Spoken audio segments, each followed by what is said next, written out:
myself. My name is Yazong West from BSHM3E. I'll be discussing starting with importance of frequent cleaning in all public areas of a hotel, followed by different public areas in a hotel and how do you clean it properly, such as office areas, public restrooms, food and beverage outlets, lobby, and elevator. What is the first thing you need to prepare before cleaning the guest room? What are the inside of housekeeping trolley?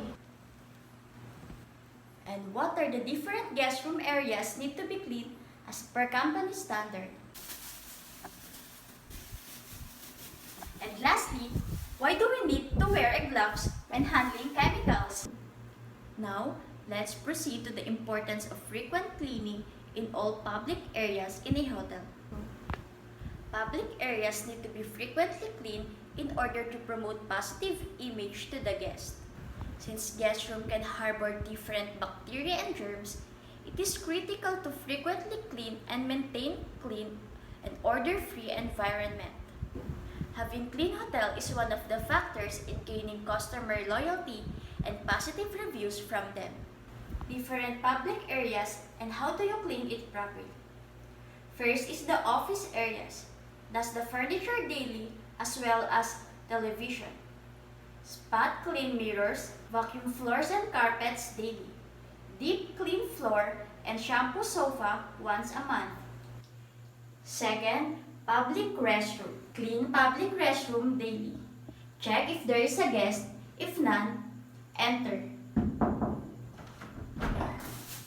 Wear gloves, flush toilets and urinal strainer, clean bowls and toilet seats, empty trash bins. Check all dispensers and refill it. Clean all the fixtures such as pipes, faucets. Food and beverage outlet. Dust wooden chairs and furniture using chemicals and treated cloth. Clean walls and doors. Clean the entire flooring outlet. Clean window glasses. Clean AC grills and chandeliers weekly. Clean patio areas daily, if applicable. Now, let's proceed to the lobby. Dust the light fixtures, lamp and lampshades, brush and clean upholstery, spot clean window and glass doors, clean telephones, clean floors, fix flower arrangement, and newspaper stands. And the last part of public areas that would be cleaned is elevator.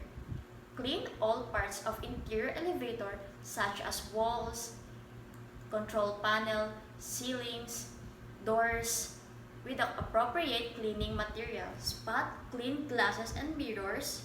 Mop the elevator floors. What is the first thing to prepare before entering the guest room? Before entering the guest room, you need to prepare housekeeping trolley with cleaning materials. A room should be dusted starting from the entrance, clockwise or anti-clockwise. What are inside the housekeeping trolley? Cleaning supplies such as sponge, sanitizers, trash bins. What are the different guest room areas need to be cleaned as per company standards?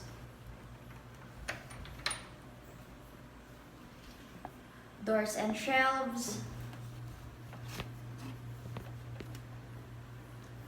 Electronic gadgets like television. Appliances like mini fridge. And mostly, we need to clean the guest restroom. And lastly, why do we need to wear gloves when handling chemicals?